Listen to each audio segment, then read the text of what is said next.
Radio has changed over the years, including the number of stations, the formats, and the ownership. Here to discuss the history of local radio are two veterans of the dial. Jack Lee and Tom Shanahan are my special guests next on I Remember Milwaukee. I Remember Milwaukee is brought to you in part by Elsa's on the Park, named in honor of Elsa Kopp, a German immigrant who started her own business in 1950. Elsa's on the Park has been serving Milwaukee since 1980.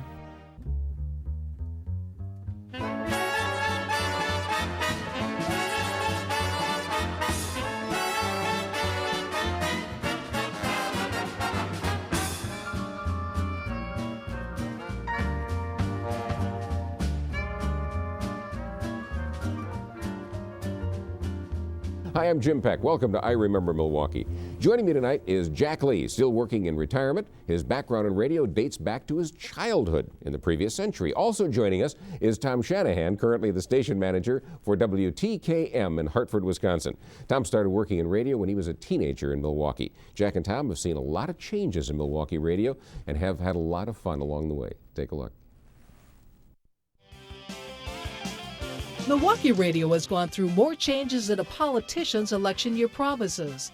The last 50 years has seen the number of radio stations that are seriously competing quadruple, and the competition for your ear has never been so fierce.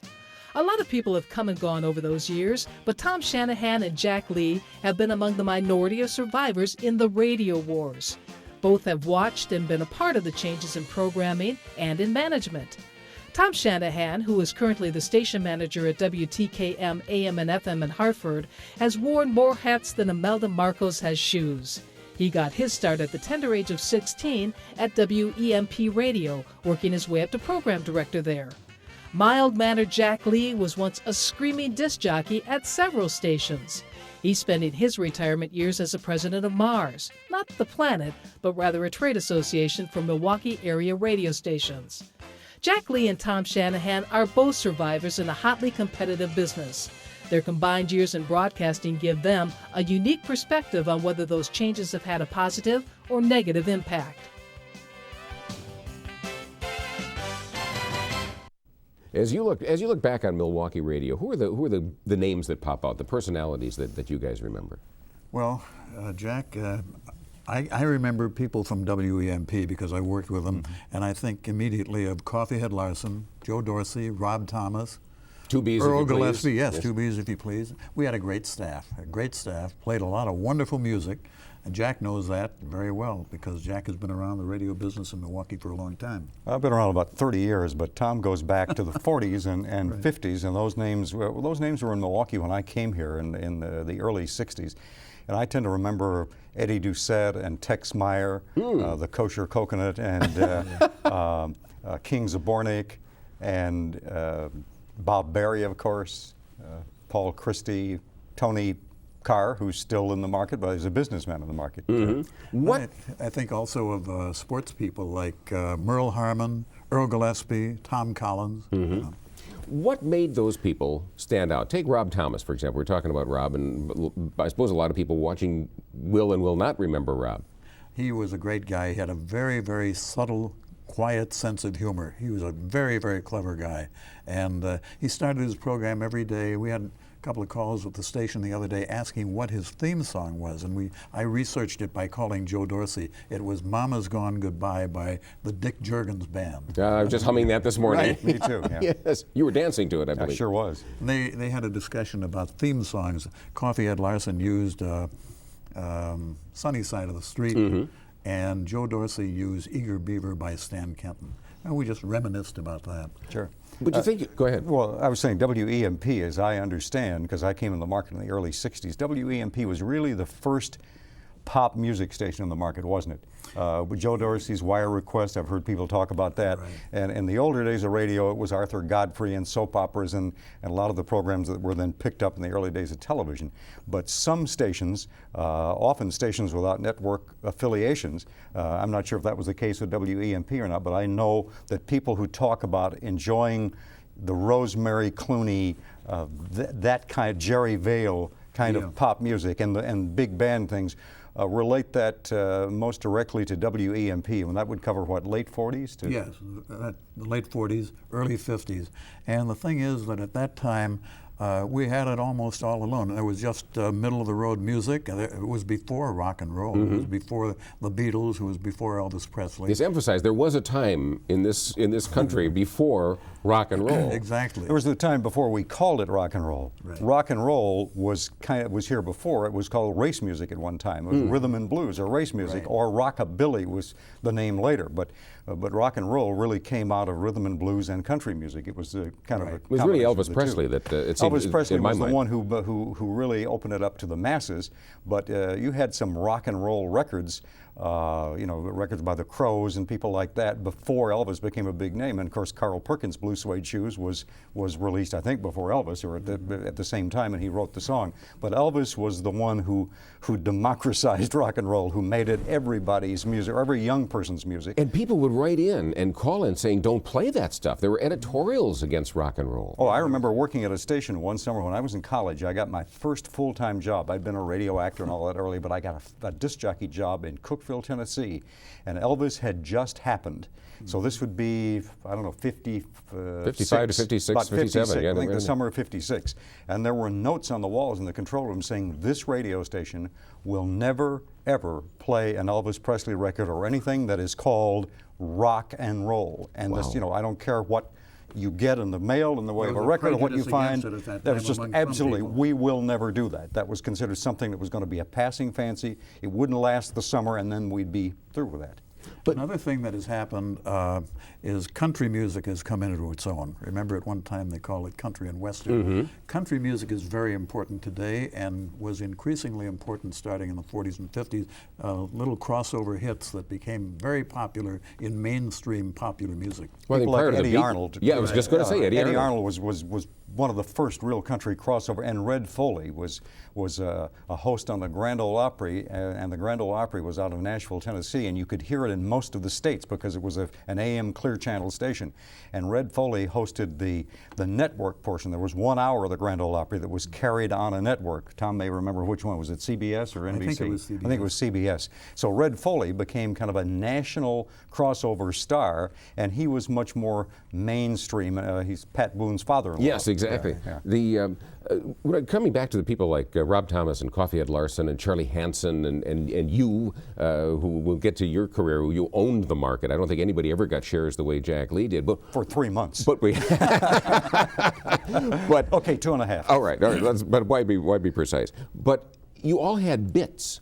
Dorsey had wire request. Rob Thomas had bits that he would put together that were very, very clever. I remember the driving lesson. And he was a great writer. He wrote comedy. And then he would create these things and play them with characters.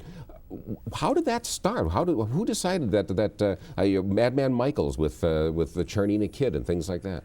Well, in the case of people like Rob Thomas, we like, some stations are very, very firm on what they can do. You can't violate the format at all. We always relied on the individual creativity of the disc jockeys within the format limitations, and therefore I think it paid off at that time. Right now, I think that there's not too much deviating from whatever the format is. Well, it depends on the time of the day. There's more deviating than ever in certain formats, certain day parts. You have the Howard Sterns of the world nowadays and the Don Imuses, and that's deviating about as far as you can deviate from every standard known to man. In fact, they've been called that. Yes. Very deviant. Yes. But with the exception of high-profile personalities, usually in morning drive, sometimes in afternoon drive, or sometimes in some markets, all stations. You have personality stations that are, we've never had one in Milwaukee on FM, but some stations, New York and Chicago and LA, have stations that are kind of like back-to-back Don Imuses and Howard Sterns just all day. We didn't get into that kind of blue material, but certainly EMP was a personality station because each one of those people, and they followed each other, had a different bit of shtick. Different way of approaching the audience, and very clever. Of course, Jack Lee broke on the scene, and there was a wonderful character called the Lady of Charm. Might the Lady of Charm visit us for just a moment or two? The lady, let me tell you the background on the Lady of Charm, because I had started out as a radio actor, And I never really thought of myself as a very good disc jockey. I was never confident playing myself because I'm basically at heart an actor. And when I started at WOKY, I started in the evenings. I replaced, I'm trying to think, Barney Pip. And his bit was to blow a trumpet, stand up all the time with his show, stand up, pull the microphone up, stand up, and go, "Woo!" and scream, "Turn it into peanut butter!" Ah! And it doesn't sound profound nowadays, but it was real big, okay? And so he had a 30-something share, and he was just huge in the market.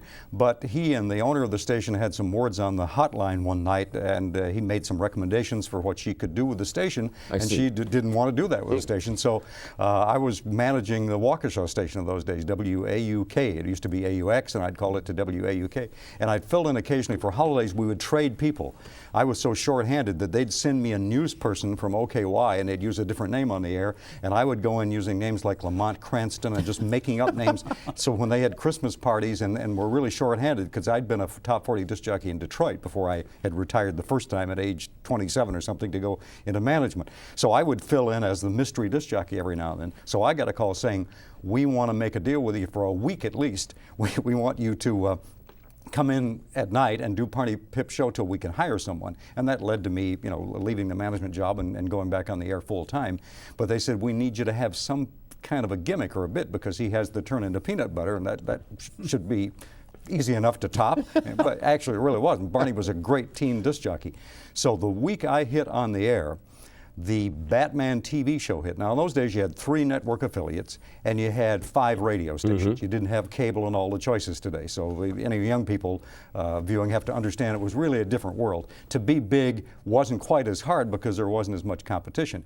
So I started doing a character. It's a voice I'd done at other stations, but I renamed it Batfink and the Wonder Boy Brucey. So I went on the air doing a character called Batfink.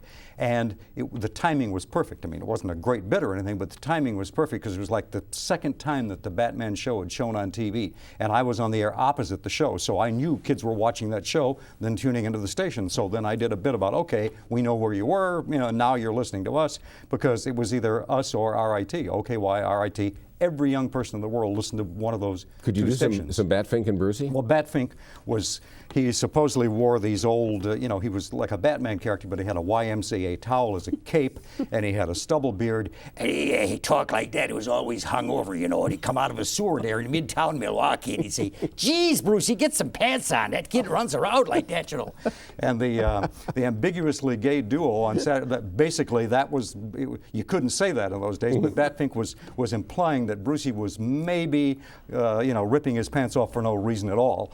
And but Brucey never said anything but, "Golly!" and then ran out of the room. And Batfink always just, said things like, "Hey, I come up there in Sherman Boulevard, and there was a Schlitz brew truck that turned over there at Sherman, in Fond du Lac, turned over, and it was a mess, stopped traffic and everything. I cut my tongue, but I got most of it up." Who were the opposition? Who was the opposition at this time? You mean going back for EMP? Yeah. Well, the opposition was WTMJ, WISN. And matter of fact, who were the people? Well, Gordon Hinckley, even before him, Gordon Thomas. Right. There was somebody before Hinckley? Oh, yes, very big before him. Gordon Thomas, big for years. It's hard to believe. Yeah. And then Hinckley was huge I didn't for think many they had years. radio before Gordon Hinckley. Gordon Thomas was big for 10, 12 years before Hinckley, and Hinckley replaced him in the show. And the opposition at ISN was Charlie Hansen, and I recall that Charlie Hansen came and talked to us at WEMP and said, "I'd like to come down here from Green Bay." I said, "Come back tomorrow." Meanwhile, he went to ISN and they hired him, so we missed out on that one. And Charlie was popular for years. And Charlie was a great comedy writer and had this great sidekick called Shaky. Shaky. And I used to kid Charlie about it because I did voices, obviously, and everyone in the market, the amazing thing to me coming to Milwaukee from other markets was that people went, when you talk to them like at George Webb or something, they swore that Shaky was another person. Oh yeah. They would, and to me, the separation was not that great between Charlie's voice and Shaky. To me, Charlie would go hi and Shaky would go hi, and it was not a lot of separation. But he did it so well, the content was so well, and he had conversations with himself so well and had this all written out, these bits, that most of the people actually didn't believe that was Charlie doing that voice, which amazed me. He was great. Another thing, an important ingredient of radio in Milwaukee and all over the country is sports. And we were involved in sports. And That's with the Braves, you know. Oh, the biggest, absolutely. The Braves and then the Brewers later, and it was unusual because I worked Borchert Field with a Major League ball player named Mickey Heath, and we did the broadcast. And then he retired, and we were looking for a guy to replace him. So Red Smith said there's a guy in Green Bay named Earl Gillespie, former ball player, and he's doing it on FM up there. So anyway, we hired Earl, and he did the play-by-play. I worked with him as the second man in 51 and 52. And in 53, we were all set to move into County Stadium as a minor league team. When Perini at the last minute said, "I'm moving the Braves," suddenly we were big league. Oh, now did you deal with any of the players? Did you have them around where they hear all these Absolutely. wonderful stories about characters with the Braves? Well, I did dugout interviews for a couple of years, and I did not do the second man after it became big league. I did dugout interviews for a while. Then Joe Dorsey took that over. So you were interviewing these guys. Was it always pretty straight, or did Oh, they yeah, it was put you straight. on? Well, they would do tricks in the dugout while you're broadcasting. I know Joe Dorsey always talks about the fact that he was live interviewing somebody, and they practically undressed Joe Dorsey while he was doing it. You couldn't do much about it because it was radio. You know, that's an interesting point. I've seen radio change in my career from, I did a song on radio because my father was kind of an amateur piddler in radio, you know, an engineer, and put a little station on the air down in Tennessee. And he would work in the studio, and I grew up hanging around him, and I sang a song with a staff pianist when I was about 6 or 7 years old. And most radio stations were owned by people like my father. He didn't own a station, but he talked another guy into owning it. And they were engineers. They were, in the early days, they were tinkerers. And the idea was, like the early days of the internet, people see if they could put these wires together and make this work. Then when it worked, they went, well, we have to program something on it. And then they began to figure out content, and networks came along. Then you had a generation of business people, salespeople, basically, who managed and ran radio stations because they figured out you could sell commercials and make money. Then television came along, and it looked like radio was gone. And so then you had a generation of program people who figured out things like Top 40 radio and figured out formats in order to get people to listen to radio and watch television so that they weren't really competitive with each other. And then you ran through a generation, 10, 15, 20 years, of people who were marketing and promotion geniuses, because then you began to have, rather than 5 stations, 19 or 20 or 25. So then you had to differentiate yourself in the market. You had to have cute slogans or contests or something, some kind of a gimmick so people would remember what you were. Well, the last 10 or 15 years, radio is really very strong, comparatively speaking. You know, radio stocks are really hot, but radio is basically run by lawyers and accountants now. It's become big business, really, for the first time. Not that network radio wasn't kind of big business in the 40s and 50s, but actually, as a part of the economy, radio is very big now, so you don't have as much fun and flexibility because there's more at stake. Well, there was a lot of and I remember this when I was in television here. I never did radio. I always wanted to. If anybody's out there would like to hire me. But there was a lot of breaking up. I mean, you'd try to break somebody up. I worked over at Channel 4 with the late Bill Carlson. And we'd throw snowballs at him if he blew a forecast. And we did it once to Paul Joseph, and he panicked. We couldn't do it anymore. And the whole thing about breaking up is that, you know what's the worst thing in the world? Laugh in church, right? When you're not supposed to laugh, that's the worst time. Right. And in the early days of radio was formal. Tom will remember, I used to be program manager for 6 years over at WTMJ in the 70s, and they said it was only a few years earlier that you had to wear a white shirt and a tie if you were a disc jockey, because you went into the auditorium at the old auditorium on Capitol Drive, and listeners would come in with a little bag at lunch and sit there and watch station breaks. Someone would come out, a warm-up person would say, all right, in about 4.5 minutes now, Gordon Hinckley will be coming out, and he'll be doing what we call a chain break. And they go, ooh, and he'll really be on the radio. And so then, you know, he would come on and say, WTMJ Milwaukee, and walk in there, you know. And sounded good the way you did it. Sounded good the way, yeah. But they used to do shows there, too. I mean, they had audience, Heine and the Grenadiers. And so when you showed up in the earliest days, the first, correct me if I'm wrong in this market, but I think generally speaking, the first announcers were singers. Most of the first announcers, because they said, Paul who do we get Skinner to? Was a singer. Yeah, who do you get to talk on the air? And they thought, well, someone with a good voice. So the early announcers tended to project and talk like they were talking to hundreds, maybe thousands of people, and very carefully modulated their voices. And this is the National Broadcasting Company. I And think they all he's got a sounded like future, that for years. Tom. I think you ought to think about him. Well, this is very funny. Possibly in our industry, too. Then Arthur Godfrey came along, Yeah. some other people, but nationally, Arthur Godfrey came along and did the conversational thing. And of course, as maybe a lot of people know, he invented what we now call a late night talk show. The idea of having a host, a sidekick, a band leader that you kibitz with, the announcer host with Tony Marvin. That's the Tonight Show, it's the Conan Show. All of those shows are really spin-offs of the concept of the Arthur Godfrey Show. Jim, you mentioned the name Heine and his Grenadiers. Yes. Yeah. And that reminds me that radio used to be more diversified. Now you have one format and it's 24 hours a day.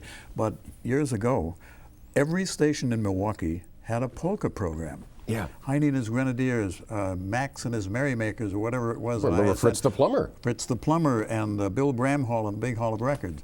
And I happen to be with a station right now that has capitalized on the love of polkas. And at WTKM in Hartford, people love it. And it's you can't get it anywhere else, so people try to seek us out, and it has been very successful.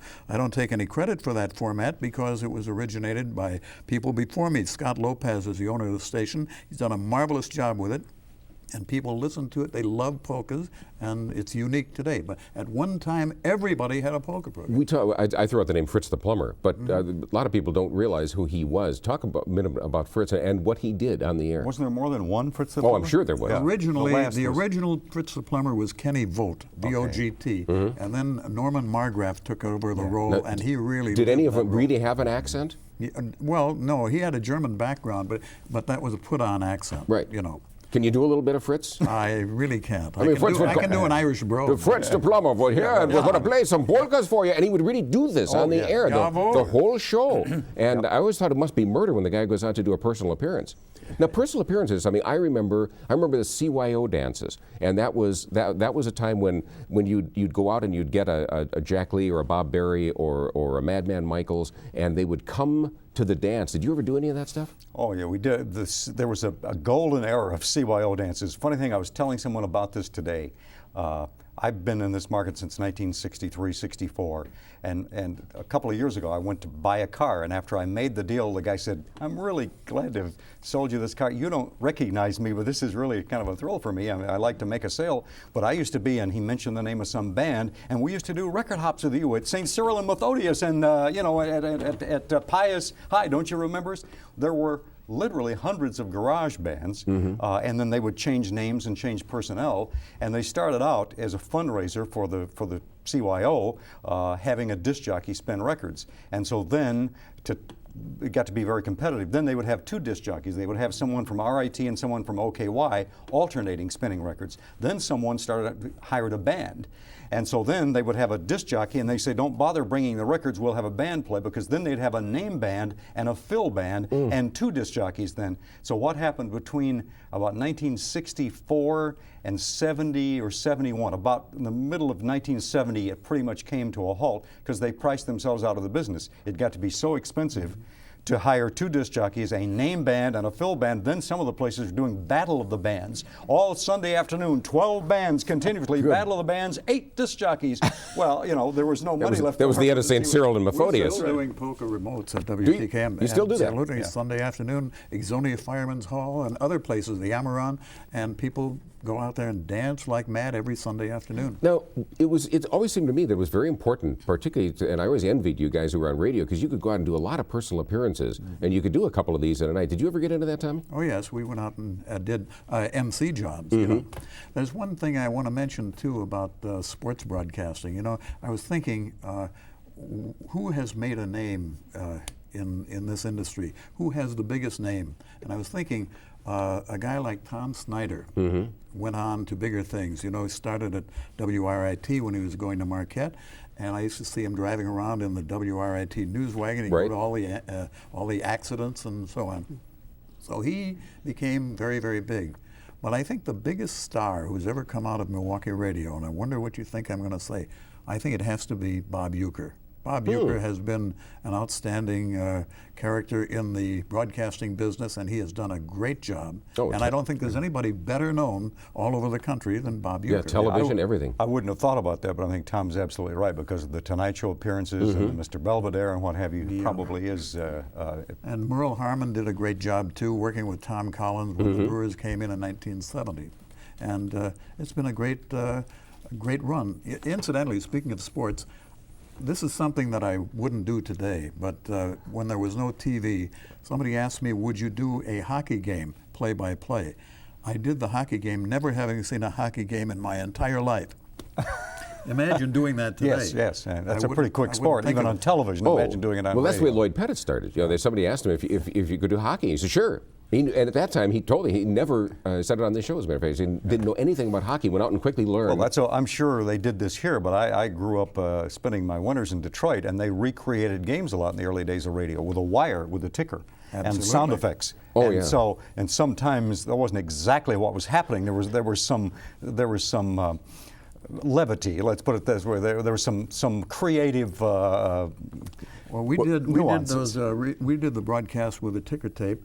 And Nicky Heath would do the thing. I worked with him, and Bob Uecker has often mentioned on the air that he used to listen to it when he was a kid. He'd listen to Mickey Heath and Tom Shanahan. While we finish this, I just want to thank all of you, Jack Lee and Tom Shanahan, for being our guests, and thank you for being with us on I Remember Milwaukee. See you next time. Bye-bye. Finish that story. I Remember Milwaukee is brought to you in part by Kopp's Frozen Custard Stands, where a portion of the Thursday's Child Flavor of the Day receipts is donated to the healthcare needs of the world's most disadvantaged youth. Kopp's has served Milwaukee area neighborhoods since 1950.